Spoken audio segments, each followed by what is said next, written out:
Hello everybody. Today I am going to discuss with you something on comparative politics. This is a very common impression that I get from many candidates that PSIR second paper, that is comparative politics and India and the world, this paper does not give comparatively good marks.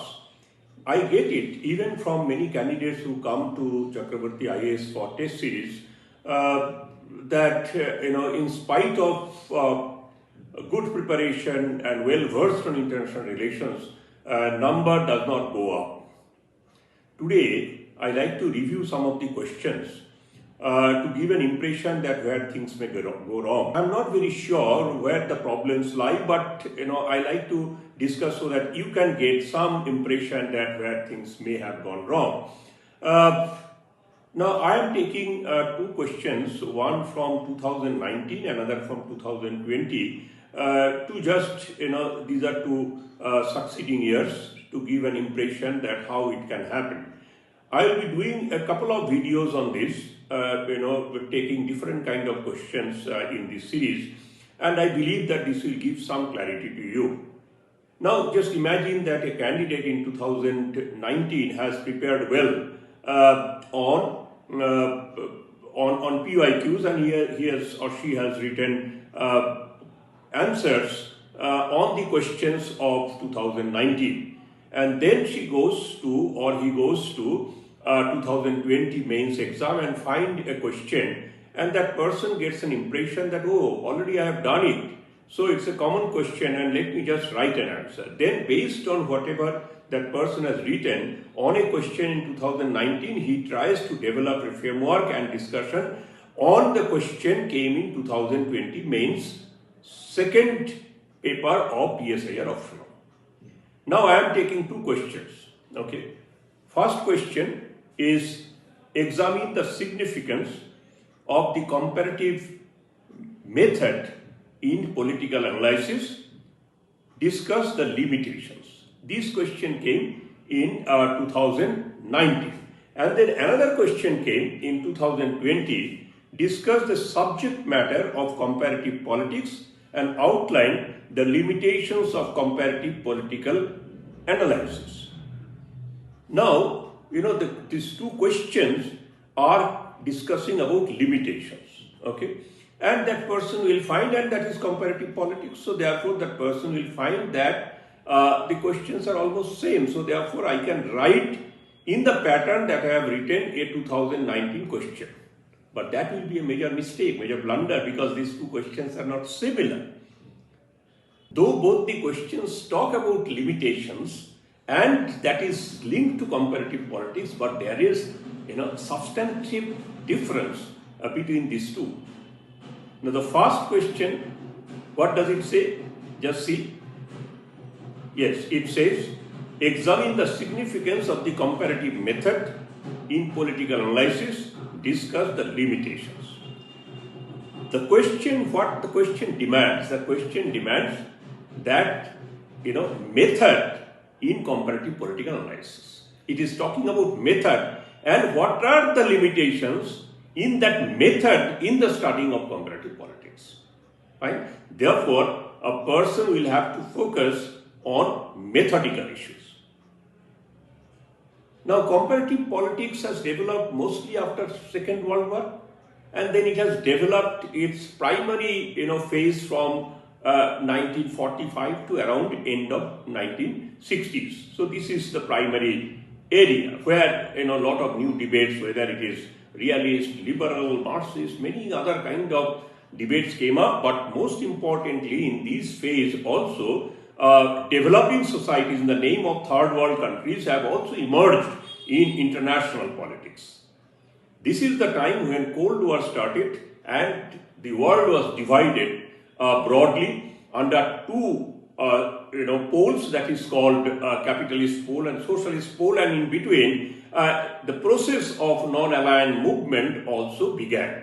Now in this period, slowly discussion about comparative politics started developing.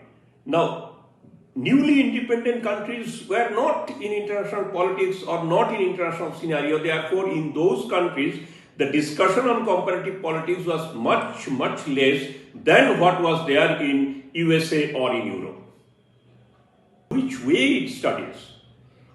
It looks into quantitative data and qualitative data, which we say otherwise in PSIR language, empirical data and normative approach. When it's studied, then there are two purposes. One is that theory building process on comparative politics.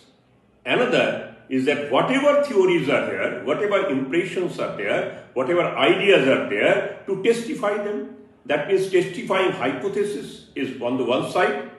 For that, you have to require information, facts, figure, and on the other side, you are developing theory, which is more a normative side. Lichford, first time in 1971 in his book Comparative Politics and Comparative Method, classified the study of comparative politics in 4 different methods. First is comparison, that means comparison of different political systems, comparison of different political process, political phenomena. So that is one method. Second method is taking specific case studies and concentrating on them. Third one is empiricism, where you have deliberated upon your various kind of experiences, developments. That is called empiricism, which is factual, which has actually happened, it is not normative. And fourth one is statistics, where you require fact and figure. So that is how Lichford in 1971 taught. These apart, there is game theory, there is decision-making theory, there is cobweb model, there is billiard board model. Various other methods are also there to understand these comparison, or to understand that how different political systems function and how do they contribute, how do they play a role in international relations and international politics. The first time major limitations were identified by Roy McCready in 1955, when he first time he identified that comparative politics is too much Eurocentric, and newly independent countries also need to be taken into account, because by then several countries, dozens of countries already achieved independence. So McCready pointed out towards this gap. Giovanni Sartori, who worked extensively on party system, he said sometime in 1970 that we have to decide what to compare and what not to compare. In 1996, Samuel P. Huntington, he brought out a new concept called clash of civilizations. And there he said that there are multiple civilizations coexist in this world. And now if that is the case, then each civilization has its own features, has its own characteristic, has its own appeal, has its own way of participating and contributing in international politics. So therefore, again it becomes very complex. Over the period, because of data, because of complexity in international relations, study of comparative politics has also become difficult, because you don't have an universal theory to compare. There is no universally said data. Data are lying with the nation states and to collect it, and that is very fast changing. Not only that, the issues and concerns of comparative politics or international relations have become much wider, more complex, and its nuances are also becoming regularly different. Unless you capture all of them, then definitely there are possibilities to have some problems in discussion or analysis of comparative politics or international issues or world politics. Imagine that Aristotle took several years to study small city-states of around 157 and 158 to understand only one subject, that is their constitution, that is their way of rule making. And now today, across the world, it may be around 200 countries, and those countries are having multiple political phenomena, political processes. Therefore, definitely this is becoming a more and more a difficult terrain and more challenging. Now, one solution can be that you apply multiple methods. Now, if you are applying multiple methods, then which are those methods? And whether those methods will be finally coming to a synergy or not itself is a question. Therefore, you will have to depend on a lot of normative areas that there is a possibility. So that in that case, the comparative politics will go shift more towards a normative subject rather than empirical subject. On the other side, if you take a rational, logical or scientific view to apply, then this is not possible because human behavior, institutional behavior, system behavior, everything has been changing very fast. So these are the limitations which you will have to focus upon in this particular question. Now let us go to the second question. What is that second question? Second question says, discuss the subject matter of comparative politics. Outline the limitations of comparative political analysis. So this question does not talk about method, that means one aspect of comparative politics, but comparative politics as a whole. And then it says what are the limitations in comparative political analysis. Now, first question and second question are therefore definitely not similar. If you have written a great answer on first question does not mean that if you follow the same method, the second answer will fetch you number. In the tension, anxiety, pressure that remains in the exam hall, this mistake is very, very common or it has a high possibility.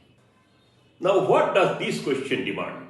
This question demands that you please discuss what are the subject matter of comparative politics and what are the limitations in comparing or making a comparative study of political systems or making a political analysis in a comparative manner. That is what you have to focus upon.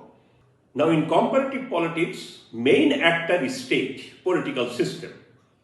Now, it is not only political system, it is political system, political process, political behavior, political institutions. Lot of things comes within that domain of political system. In comparative politics, you'll have to certainly study the domestic system or political system of a country and also international political system. In that, you'll have to study state actors, non-state actors, state factor, non-state factor, sometimes even political factor and non-political factor. So therefore, in comparative political analysis, you will study different political systems and then their interrelations. That means where they are similar or they have some resemblance and where they have differences. All these will be the subject matter of your study. So comparative politics, therefore, it started studying interrelations between political institutions, political processes, political, or comparing various kind of political behavior. Eventually, the subject has become more interdisciplinary in nature. So therefore, you got new subjects like, political culture, political sociology, political economy. So that way, it has become a kind of, interdisciplinary subject. And that makes the subject more interesting, more dynamic, and also more complex. You require different sets of data, you require different approaches, you require different methodology for that. And that makes comparative politics, quite a challenging study, quite an interesting study, and quite a systematic, structured study. Limitations is that comparative politics has now countless, subject matters to take into account. Now, which one to take and which one not to take? So therefore, you should have a selection. You should have a proper methodology to understand that which one for this particular subject I require and which one I don't require. Therefore, segregation, therefore screening, all different kind of exercises you require to make your study more effective, more result-oriented. At the same time, there is none to guide you. There is no political theory which is universally applicable and can guide you. So therefore, you are entering into an open world where you have to constantly explore what are the possibilities and what are the constraints and what are the things happening and how they can be interrelated. That makes the subject quite challenging. In your syllabus, 5 approaches have been given, that is idealism, liberalism, and then realism, Marxism, system study, and functional study. In that, you can also add feminist approach and constructivist approach or some other approaches. Fine. But, you will have to be limited within this. These 5 or 6 approaches, whether that would be sufficient to understand comparative politics in today's world is questionable. For example, new issues are emerging every day. Only 30 years before, a new issue has emerged that is called globalization. Almost at the same time, climate issues have also emerged as a new issue. Almost around that time, human rights violations issue have also become an international issue. Various countries have started entering into this new research on human rights. Then very contemporary, we see last 10-20 years, we have seen that Gen Z, they have been becoming a new subject matter, how they are reacting to political behavior, how they are reacting to political system. That has also become a new study. Then terrorism is around 2 decades or 3 decades of subject matter. Last 20 years, we have seen that socialist countries are also participating like a capitalist country in international trade and commerce. And TNCs and MNCs are becoming a reality in today's international economy. This kind of presence of TNC, MNCs were not there. Similarly, there are other international actors. They have been also extensively present in international relations, and they are also having role in world politics. These apart, there are too many variables. Since there are subject matters are new and subject matter is too expanded, then variables will be different. There are ethnocentric issues, not Eurocentric issues. Developing countries today is not similar to 1960s or 70s. They are vocal, they are assertive, they have organized themselves under different kind of regional platforms. They have developed solidarity. And this, gives new challenge to the world politics. And in world politics, there is nothing called superpower today. Finally, today's world is going towards unipolarity or multipolarity. That is a big question mark. Now, if it goes towards unipolarity because of US's way of controlling world trade, then there will be one interpretation in world politics. If those who are advocates of multipolarity, they succeed, then definitely world politics will be written in a different language. Through this discussion, you understand the framework, approach, and the content of these 2 questions will be different, but though in both the questions, the subject is comparative politics and focus is limitations. Thank you. Wait for the next video to come.